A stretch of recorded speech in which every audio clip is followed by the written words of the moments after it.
I've helped many, many, many children, thousands of children all over the world. Cancer kids, leukemia kids. He's a humanitarian. Humanitarian, the real Michael Jackson. Thanks, listeners, for joining us once again. My name's Paul Dwyer. I'm author of Humanitarian, the real Michael Jackson, which I've now turned into a podcast. The book was released in 2018. This is the gem here, and I've since turned it into, as I said, a documentary that's on YouTube and also the podcast. And I've got a very special guest joining me today. Her name's Mallory Cyr. Some of you might have read about her story in my book or read about it on the social medias pages. And I wanted to thank you, Mallory, because you actually commented on the Facebook post that mentioned you.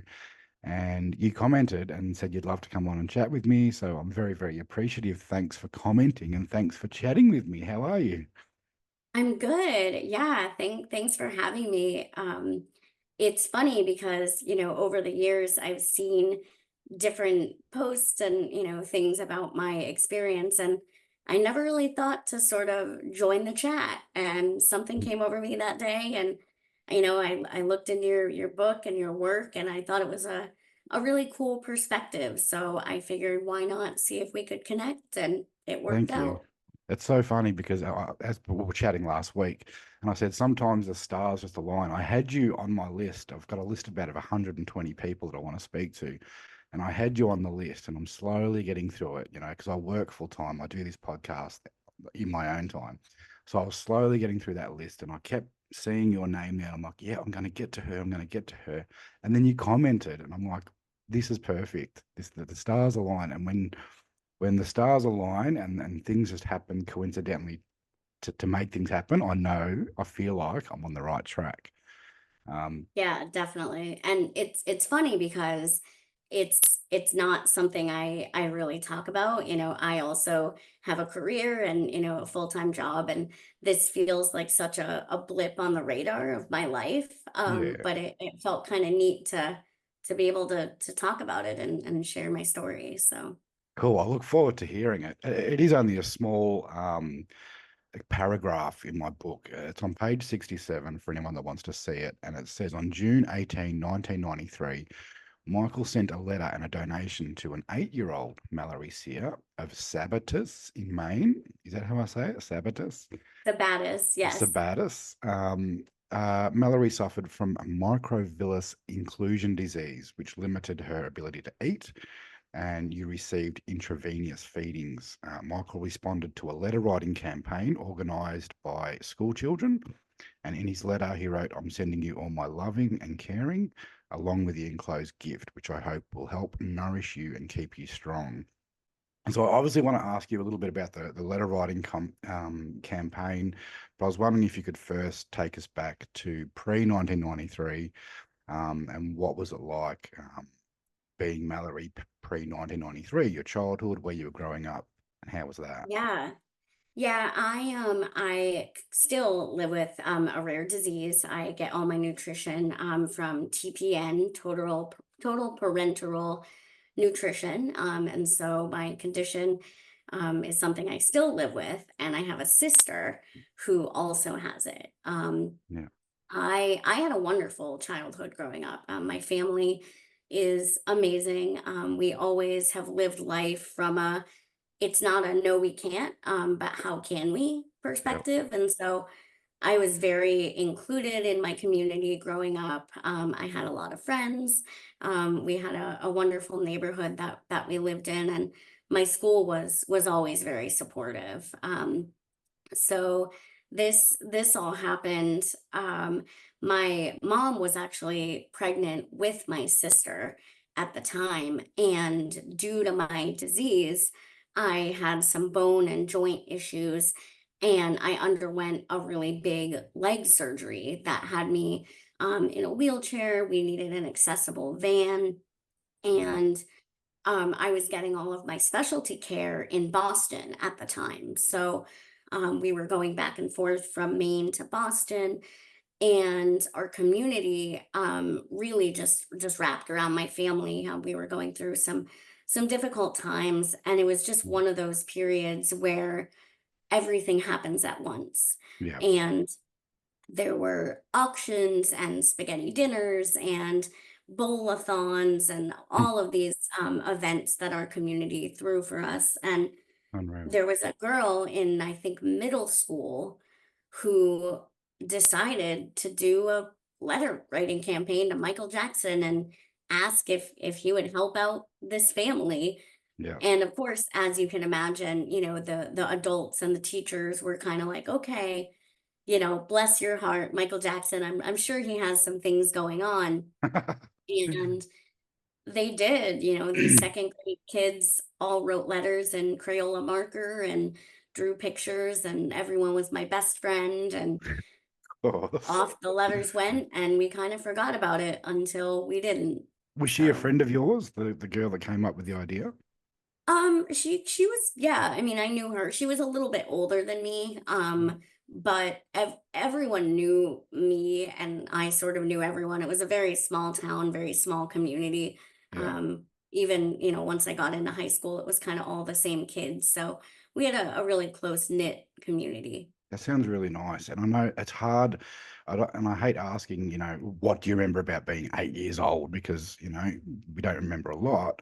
But do you remember, was there a goal of having a certain amount of letters to write? Or was it like, oh, I we don't want to write at least 100 or anything like Yeah, that? I'm not sure. I think it was like across all ages. It might have been like within the school, but I also forgot the group that organized all of the fundraising campaign were called Mal's Pals. Oh, yeah. And so there were t-shirts and buttons, and Oh, I'm sure I wow. still have some of the buttons that I've given out when I've gotten older. But so it was kind of this core group of like, people that were my friends' moms and teachers that I had had. And so I think she was probably a part of that group and kind of took that on as a fundraising That's, idea. that sounds like a really nice community to be a part of. We were Something very, very fortunate, very fortunate. I'm presuming you wrote a letter as well? I don't think I did. No, you just let everybody else do the work. Well, like, I mean, I wasn't gonna say I was like my own best friend. I don't know. We True. we were very overwhelmed at the time, incredibly grateful, but I mean, I also was out of school. I had pins Yeah, in my legs. I was, you yeah, know, still dealing with a lot of like health stuff, and all of this was sort of like happening around us. yeah, I remember like going to the events when I could. yeah, But it was, I was in a lot of pain at the time. I had like metal pins, like fixators in my legs. yeah. And they were there for months. So my mobility was very limited, and I would show up, but it all was like incredibly overwhelming. So Can I don't think it imagine. was something I like participated in. It was sort of just like Yeah, all happening around us. And a lot of things that I think I probably didn't even know were happening because I was also in trying to do school and in be a hospital, person. and And so, yeah. yeah, Wow. And you sort of said that, oh, bless her heart. Everyone's like, yeah, okay, write your letter to Michael Jackson. We'll see. So there wasn't really an expectation of anything to evolve from this, a response. no, not at all. I don't think anyone expected any kind of response, let alone what we received. So And so you did get a response. Tell us about that. we did. I do remember that day pretty vividly, and my mom was 8 months pregnant and came in from checking the mail, and I just remember her being like, oh my God, oh my God," and like, like sit Yeah. down, what, and she read the letter, and none of us could believe that we actually got a response, and it was hugely helpful to my family, and they were extremely, extremely grateful. Yeah, I could imagine. And I hope your mum was sitting down at the same time. She was She almost. she was. We made sure. It was like, want to minimize the stress of all of us. And that's so nice. I mean, what he said in that letter about, I hope this will help nourish you and keep you strong. He obviously knew of your condition. He had read about it, he had taken it in, Hmm. and it wasn't just off the whim, sort of, yeah, respond, get my secretary to respond. It was something that he must have taken a bit of an interest in. Um, Yeah, I like to think that. And he also he was supposed to call me on the phone, but due to the timing and like the events that transpired like shortly thereafter, that wasn't a thing that happened. But there was supposed to be more of an interaction, I think. was that in the letter? Did he say, I'm going to give you a call, or I plan on trying to give you a call? I think so. It was somehow conveyed that he would try to communicate with me by phone at some point. I have to ask, do you still have the letter? So after we spoke last time, my mom literally went in the basement and we cannot find it. Oh, So no. I don't, and it's really funny because of all the things that she keeps, we cannot put eyes on it. We have articles about it and we have a whole fundraising book, but Yep. she said it's not in there. But who knows, might take a second set of eyes to go through the basement. It's like your car keys. I think you always find them when you stop looking. One day it'll Yeah. pop up somewhere.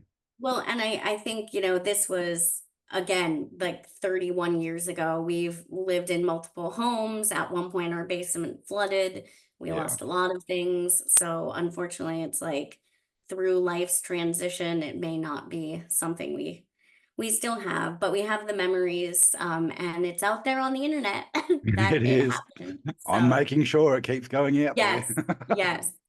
So now, after you get this letter, I suppose you're obliged to go and report back to all these kids that wrote the letter. You have to go and say, "Hey, we got a response." How was their reaction? I think people were just shocked and amazed. I think it might have like been on the news, and we just were like, wow, the power of community, I think, and also the power of young people that we Yeah, often underestimate or don't take seriously. yeah, She had a great idea and she executed it, and I think sometimes it's easy to brush aside things that we can't fathom as being realistic, but yeah. she made it happen. So kudos to her. That's unreal. And how did it help? He posted a donation to you. How did that help you at It that time? it Yeah, it was incredibly helpful. My dad had been laid off from his job. We were traveling back and forth from Boston to Maine. We were able to, get the accessible van that we needed and just support our family during a very difficult time. And I won't disclose, what it was, but I will tell you it's not something I'm still existing on today. But it really, and it sure wouldn't go as far today, but it helped my family during that time Yeah, significantly.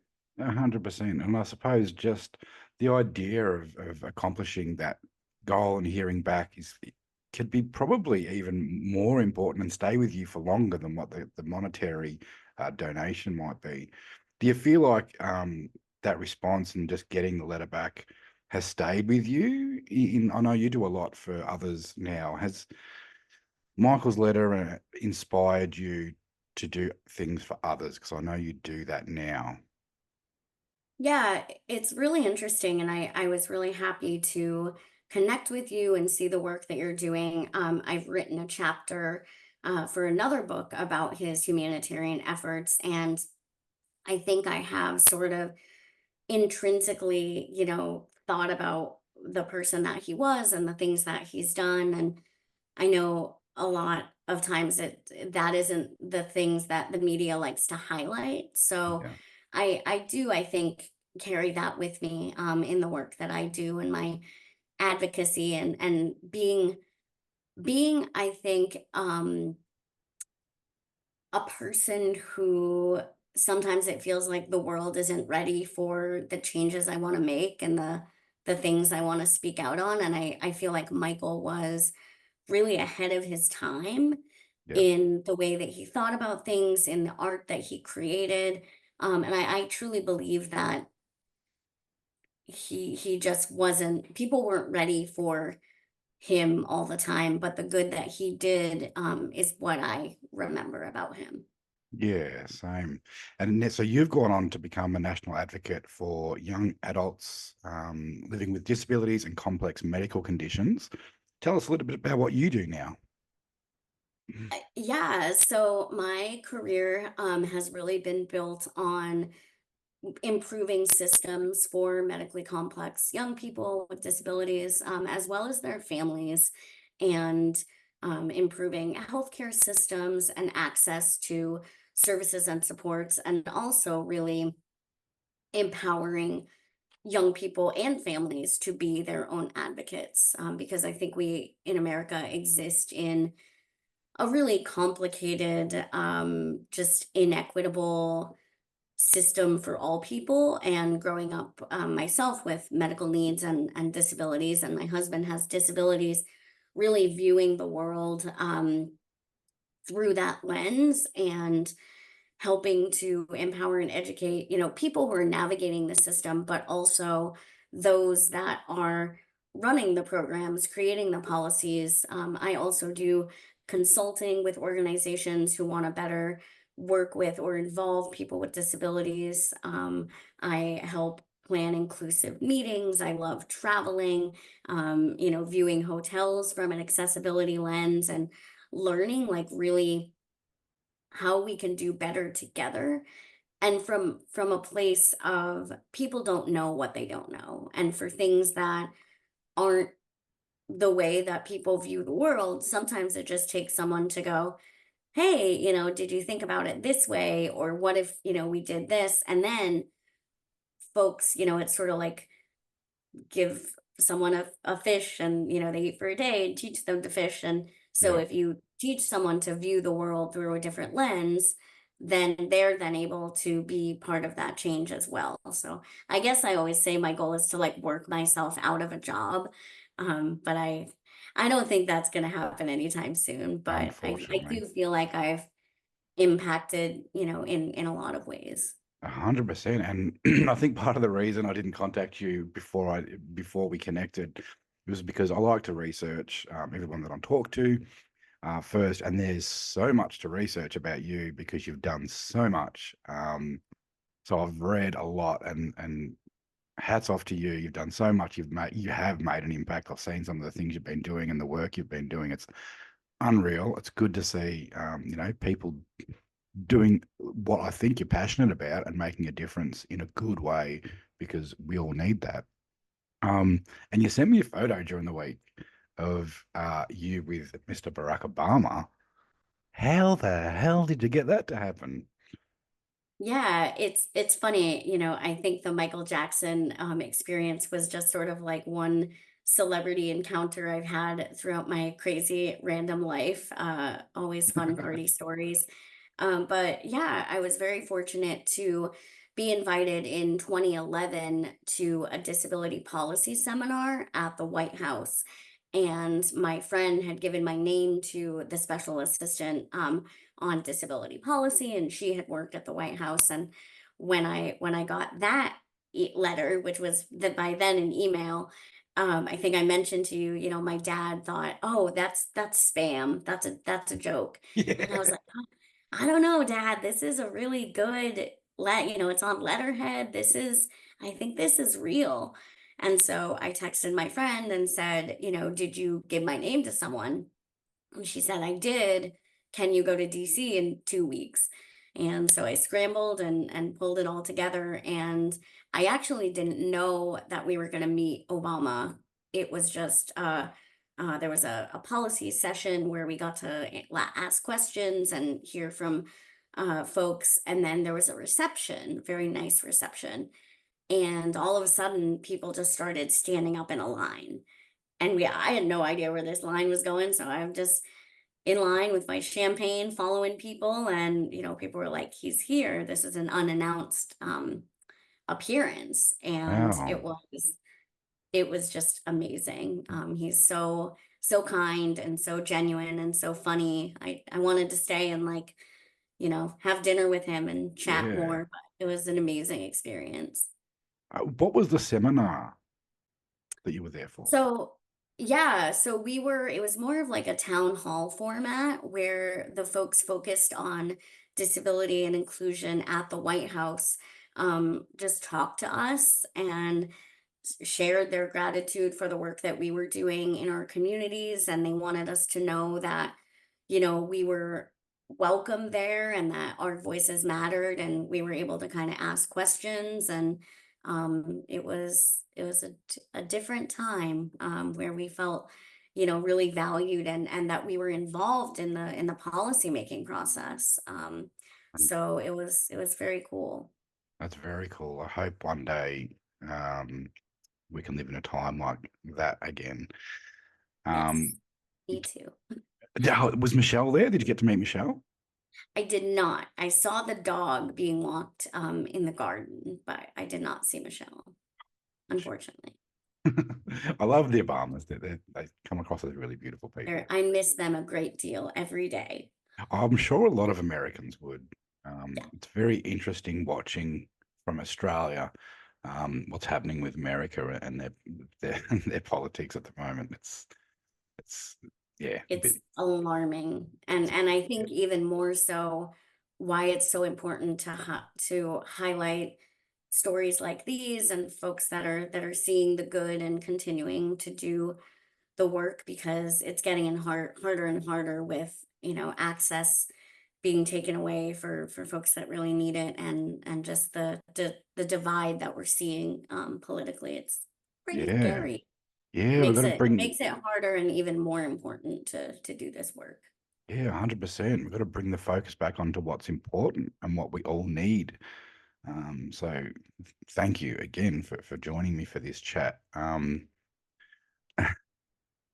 Do you remember in 2009 hearing that Michael had passed away? I do, yes. And what's wild is that the news actually called me that day. And that was one of the first times I knew that my name was out there, like on the internet, once the internet came to be. Yeah, But I was surprised that the news called me. And I just said I didn't have any comment, and that he had supported my family during that time, and I just wished privacy and respect for him and his family during that time. But it was a very sad day in history for sure. yeah, 100%. And we did speak last week, and we've touched base during the week. And you said that you caught up with your mum on the weekend, and what you said to me touched my heart when you said she was impressed with my work. That really, I appreciate that. Did she have anything Yeah. to add about that time? Did she say, make sure you tell him She this? she said it was, yeah, honestly, it's a little hard to relive because it was a really difficult, medically traumatic time for my family. Yeah, And, hearing that I was doing this, I really wanted to get her blessing. And, I shared that we spoke last week, and she actually got emotional when you were talking about me being a humanitarian, and that just it brought her a lot of joy to see this highlighted in this way. And she said, good. just tell him that we were very, very, very grateful. Oh, So good. that was her message. But it made her happy to see it being framed in this way, because people have mixed reactions when you talk about Michael, but we only think about the good. Yeah, and that's what I like to focus on anyway. And I know, I don't know if you've looked at the Humanitarian MJ socials, but what I try and do is inspire and motivate other people to, as you said, keep focusing on the good and inspire other people to do good. Because I've said it in another couple of episodes, the only prerequisite to being a humanitarian is being a human who performs acts of kindness. So one act of kindness, a second act of kindness, and a third act of kindness can make anyone a humanitarian. So, and you're doing that in the work that you do. You know, Michael obviously did that with the work that he did off the stage. And anyone can do it. So I want to inspire other people to just do one act of kindness today and maybe another one tomorrow. And boom, before you know it, you're a humanitarian and you might have a book written about you and a documentary and a podcast. Who knows? And kindness matters so much, and I feel like it's something that we're sort of moving away from, just basic human decency to each other. So yeah, it doesn't go unrecognized. I think sometimes we think even the small things that we do, like I can't make a difference or it doesn't matter. And it's funny because my mom, my sister, and I, we all work in social justice. And recently, we all got starfish tattoos. I'm not sure if you're familiar with the starfish story. No. But it's about a girl who's walking down the beach and there are starfish that have washed up and she's throwing them back into the ocean to save them. Yep. And somebody sees her and says, "Well, why are you doing that? You're never going to be able to save all of them." And she says, "No, but it made a difference to that one." Yeah. So we try to really highlight, the small wins in our work because systems change, feels very big and very heavy, but the people that we work with and that we impact, every day, is kind of what keeps us going. So That's awesome. I'm gonna have to look up that. Yeah, I have heard that story now that you mention it. Yeah, I have, but I want to read it. Have you got anything else you wanted to add, to say to anybody listening, or to add to the story, to add to your story? oh my gosh, just that it's so wild to learn about, the work that you're doing and how this is such a great community. And I've contributed, like I said, to another book, and I would be happy if other folks want to chat or have me share my story in other ways. I would be happy to sort of add this to my things that I do that I've never really And your long list of things you do. talked about it. Yeah, besides my random Mm. party stories of that Michael Jackson wrote me a letter when I was 8. So Did you yeah, what? it's been very cool. Did you want to tell people where they can find you if they wanted to contact you? Sure. Yes. You can go to MalloryCyr.com. That's my website, and there is a contact me form that is there. I'm on LinkedIn, so if you Google me, I'm there. But that's my website that you can feel free to include. So Thanks again, Mallory, for chatting with me. For you've put aside time for me twice this week now to say hello and connect. So I really, really appreciate it.